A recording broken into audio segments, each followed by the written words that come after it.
আজি আমি অসমৰ সৰ্বত্ৰে সকলো অঞ্চলতে সকলো শিল্প প্ৰতিষ্ঠানৰ সন্মুখে আৰু জিলাৰ হদৰত জিলাৰ আমাৰ লেবাৰ কমিশনাৰ অফিচৰ সন্মুখত আজি এই বিক্ষোভ কাৰ্যসূচী ৰূপায়ণ হৈছে।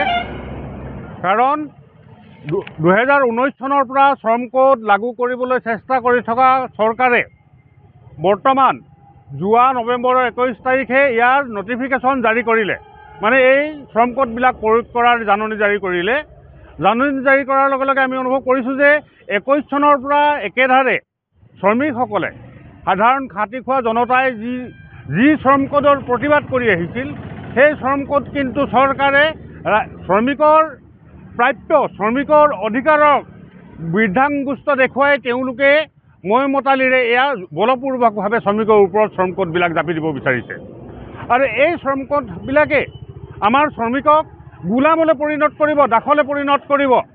কাৰণ এই শ্ৰম কোডবিলাকত সকলো বস্তু আমাক দিয়া দেখুৱাইছে যদিও ইয়াৰ বিপৰীতে আমি কি ধৰণে যদিহে নিদিয়ে আমাক আমি কি ধৰণে আদায় কৰিব পাৰিম সেই কিন্তু একো সুযোগ নাই। এতিয়া ইয়াৰ যোগেদি গম পোৱা গৈছে যে আমাৰ শ্ৰম ডিপাৰ্টমেণ্ট শ্ৰম বিভাগটো সম্পূৰ্ণ বিকল হৈ পৰিব।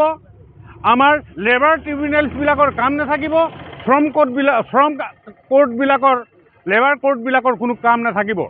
গতিকে তেনে সময়ত আমি আমাৰ ন্যায়িক অধিকাৰবিলাক আমি কাৰ যোগেদি আমি তাৰ উলিয়াই আনিম। গতিকে দেখা গৈছে যে শ্ৰম কোডে আমাৰ শ্ৰমিকসকলক একোজন দাসলৈ পৰিণত কৰিব আৰু একেবাৰে আমাৰ জীৱন বিপন্ন কৰি পেলাব।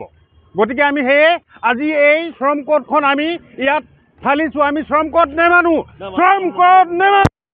যিকোনো খবৰৰ বাবে যোগাযোগ কৰক 7099017330 লগতে 7099017110 নম্বৰত।